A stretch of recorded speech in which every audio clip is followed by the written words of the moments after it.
हर हर महादेव। भक्तों, यदि आप विवाहित हैं और इस बार सावन में हरी चूड़ियां पहनने की तैयारी कर रही हैं तो आज की ये वीडियो आपके लिए अत्यंत महत्वपूर्ण है, क्योंकि शास्त्रों में एक ऐसी बात बताई गई है जिसे बहुत कम महिलाएं जानती हैं। अधिकतर महिलाएं बाजार से हरी चूड़ियां तो खरीद लेती हैं, लेकिन उन्हें ये नहीं पता होता कि आखिर इन्हें किस दिन खरीदना सबसे शुभ माना गया है, किस समय पहनना चाहिए और कौन सी ऐसी छोटी सी गलती है जिसके कारण शुभ फल मिलने के बजाय अशुभ परिणाम भी देखने को मिल सकते हैं। यही कारण है कि कई बार पूरी श्रद्धा से पूजा पाठ करने के बाद भी मनचाहा फल प्राप्त नहीं होता। आज की इस वीडियो में हम विस्तार से जानेंगे सावन चूड़ियों का धार्मिक महत्व क्या है, इन्हें खरीदने का शुभ दिन कौन सा है, पहनने का सही समय क्या है, किन दिनों में भूल कर भी इन्हें नहीं खरीदना चाहिए और आखिर क्यों मां पार्वती को अर्पित करके पहनी गई चूड़ियां विशेष रूप से शुभ मानी जाती हैं। अगर आप चाहती हैं कि भोलेनाथ और मां पार्वती की कृपा आपके परिवार पे बनी रहे, पति की आयु, स्वास्थ्य और उन्नति के लिए आपका श्रृंगार वास्तव में मंगलकारी बने, तो इस वीडियो को अंत तक अवश्य देखिएगा। बीच में वीडियो छोड़ने की गलती बिल्कुल मत कीजिएगा, क्योंकि अंत में मैं एक ऐसा छोटा सा उपाय भी बताऊंगा जिसे बहुत कम महिलाएं जानती हैं। अगर आप भगवान भोलेनाथ और मां पार्वती में श्रद्धा रखते हैं तो वीडियो को अभी लाइक कर दीजिए, कमेंट में पूरे विश्वास के साथ लिखिए ओम नमः शिवाय। और यदि हमारे चैनल शिवहम टीवी पर पहली बार आए हैं तो चैनल शिवहम टीवी को सब्सक्राइब करके बेल आइकन अवश्य दबा दीजिए, ताकि सावन व्रत, पूजा और सनातन धर्म से जुड़ी ऐसी महत्वपूर्ण जानकारियां सबसे पहले आपको मिलती रहें। चलिए बिना समय गंवाए शुरू करते हैं। मेरी प्यारी बहनों, आज मैं आप सबसे एक छोटी सी बात पूछना चाहता हूं। जब सावन का महीना आने वाला होता है तो क्या आपके मन में भी एक अलग ही आनंद नहीं जागता? क्या ऐसा नहीं लगता कि अब फिर से भगवान भोलेनाथ के मंदिरों में घंटियों की ध्वनि गूंजेगी, शिवलिंग पर जल चढ़ेगा, घर घर में ओम नमः शिवाय का जाप होगा और हर सुहागिन अपने पति के सुख, सौभाग्य और लंबी आयु की कामना करते हुए मां पार्वती का आशीर्वाद मांगेगी। यदि आपके मन में भी ऐसा भाव आता है तो समझ लीजिए कि ये केवल एक परंपरा नहीं बल्कि आपकी श्रद्धा की सबसे सुंदर अभिव्यक्ति है। लेकिन बहनों, श्रद्धा जितनी पवित्र होती उतना ही आवश्यक होता है सही ज्ञान। कई बार हम पूरी निष्ठा से पूजा करते हैं, पूरे मन से व्रत रखते हैं, 16 श्रृंगार भी करते हैं, फिर भी मन में कहीं ना कहीं ये प्रश्न रह जाता है कि आखिर वो शांति, वो कृपा और वो आनंद क्यों महसूस नहीं हो रहा जिसकी हमने कामना की थी। ऐसा क्यों होता है? क्या भगवान हमारी पूजा स्वीकार नहीं करते? नहीं, भगवान तो अपने भक्त का प्रेम देखते हैं। उनके लिए सोना चांदी, बड़े बड़े चढ़ावे या महंगे आभूषण नहीं, बल्कि भक्त का निर्मल मन सबसे बड़ा उपहार होता है। लेकिन हमारे आरसी मुनियों ने एक बात और समझाई है। उन्होंने कहा कि जब श्रद्धा और सही विधि दोनों साथ चलती हैं तब पूजा का पुण्य और भी अधिक फलदायी माना जाता है। यही कारण है कि आज हम एक ऐसी छोटी सी बात पर चर्चा करेंगे जिसे बहुत सी महिलाएं अनदेखा कर देती हैं। वो बात है सावन की हरी चूड़ियां। बहनों, आपको ये सुनकर आश्चर्य होगा कि हर साल हजारों महिलाएं पूरे उत्साह से हरी चूड़ियां खरीदती हैं, लेकिन उनमें से अधिकांश को ये पता ही नहीं होता कि इन्हें खरीदने का शुभ समय क्या माना जाता है, किस दिन पहनना उचित माना जाता है और पहनने से पहले कौन सा छोटा सा धार्मिक कार्य करना चाहिए। आज की पूरी चर्चा इसी विषय पर है, इसलिए मैं आपसे निवेदन करता हूं कि इस वीडियो को बीच में छोड़कर मत जाइए। हो सकता है कि आज आपको ऐसी बात पता चले जो आपने पहले कभी विस्तार से न सुनी हो। यदि आपके हृदय में भोलेनाथ और मां पार्वती के प्रति श्रद्धा है तो वीडियो को अभी एक लाइक अवश्य कर दीजिए। कमेंट बॉक्स में पूरे विश्वास के साथ लिखिए ओम नमः शिवाय।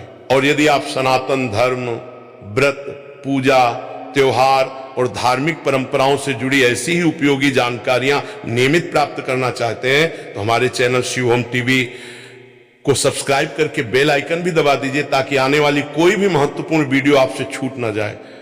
बहनों, क्या आपने कभी इस बात पर ध्यान दिया, जब सावन शुरू होता है तो केवल प्रकृति ही नहीं बदलती, मन भी बदल जाता है। सूखी धरती हरी चादर ओढ़ लेती है, पेड़ों पर नई कोपलें निकल आती हैं, चारों ओर हरियाली फैल जाती है, मानो स्वयं प्रकृति यह संदेश दे रही हो कि जीवन में चाहे कितनी भी कठिनाइयां आई हो, एक नई शुरुआत हमेशा संभव है।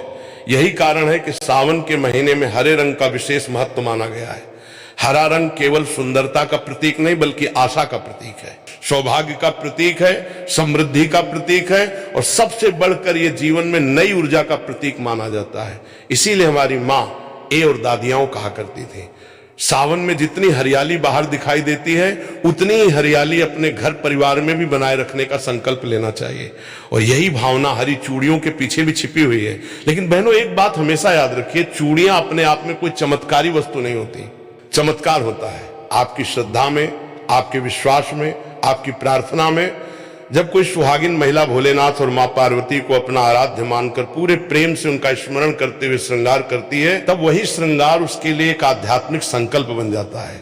आज सबसे बड़ी भूल, आजकल बाजारों में सावन शुरू होने से कई दिन पहले ही हरी चूड़ियों की दुकानें सज जाती हैं। लोग भीड़ देखकर खरीद लेते हैं। किसी ने कहा आज ऑफर है, किसी ने कहा आज समय मिल गया, किसी ने कहा कल फुर्सत नहीं मिलेगी, और बस चूड़ियां खरीद ली, पहन भी ली।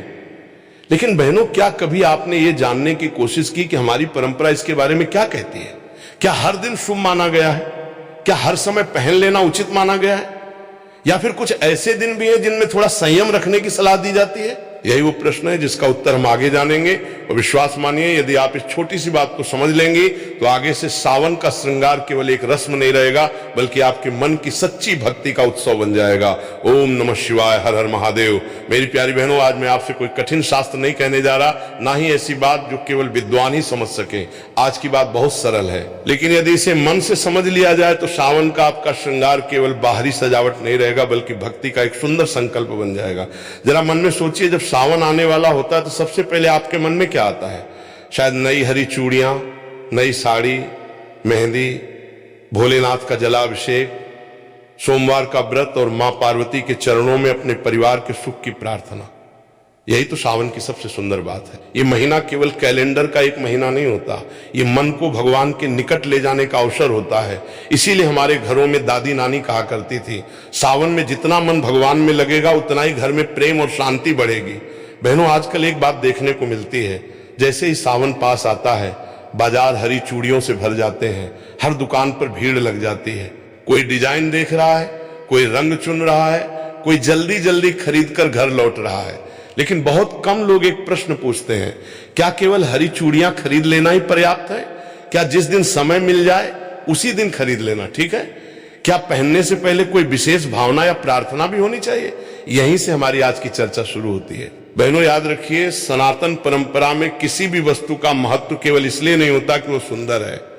उसका महत्व इसलिए होता है क्योंकि उसके साथ एक भाव, एक संकल्प और एक आध्यात्मिक अर्थ जुड़ा होता है। हरी चूड़ियां भी उसी भाव का प्रतीक हैं। वे हमें हरियाली की याद दिलाती हैं। हरियाली केवल खेतों की नहीं, रिश्तों की भी होती है, घर की भी होती है, मन की भी होती है। जब मन सूख जाता है तो जीवन में आनंद कम होने लगता है। जब रिश्तों की हरियाली बनी रहती है तो कठिन समय भी सरल लगने लगता है। इसीलिए हमारे पूर्वजों ने सावन में हरे रंग को शुभता, आशा और मंगल का प्रतीक माना। लेकिन बहनों, एक बात हमेशा ध्यान रखिए, यदि कोई महिला ये सोच ले कि मैंने हरी चूड़ियां पहन ली, अब अपने आप सब ठीक हो जाएगा, तो ये समझ अधूरी है। धार्मिक परंपराएं हमें कभी भी केवल वस्तुओं पर निर्भर रहना नहीं सिखाती, वे हमें सिखाती हैं वस्तु से पहले भाव, श्रृंगार से पहले श्रद्धा और पूजा से पहले नम्रता।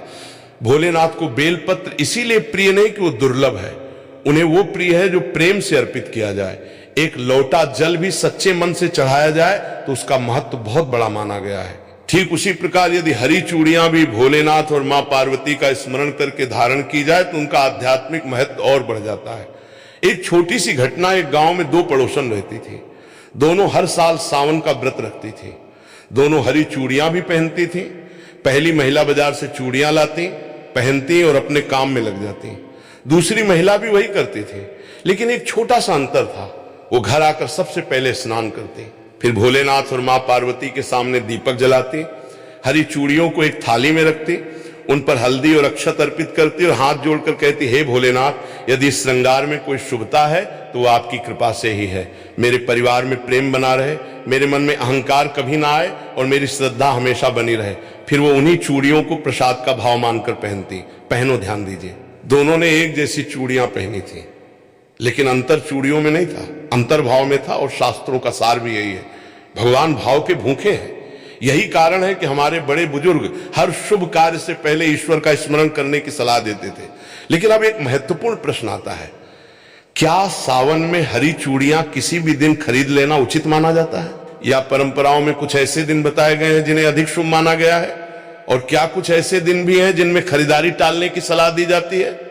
बहनों, यहीं से विषय और भी रोचक होने वाला है। अगले भाग में हम विस्तार से समझेंगे कि सावन में हरी चूड़ियां खरीदने का शुभ समय क्या माना जाता है, उन्हें पहली बार कैसे धारण करें और कौन सी छोटी छोटी सावधानियां इस पूरे श्रृंगार को और अधिक अर्थपूर्ण बना सकती हैं। बहनों, अब जरा अपने बचपन की एक बात याद कीजिए, जब भी सावन का महीना आता था, घर की बड़ी बूढ़ी महिलाएं कितने प्रेम से कहा करती थी, सावन आ गया है, अब घर में हरियाली भी आनी चाहिए और मन में भी हरियाली रहनी चाहिए।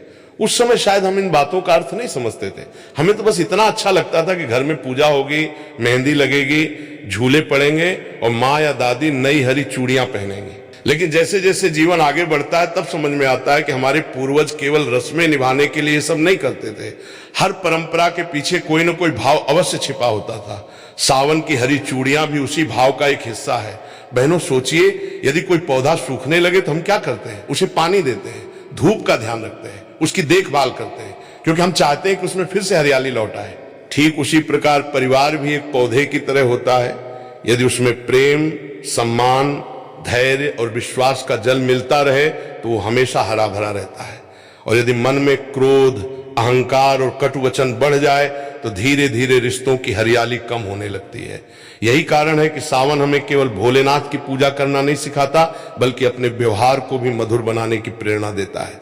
श्रृंगार का अर्थ केवल सजना नहीं है बहनों।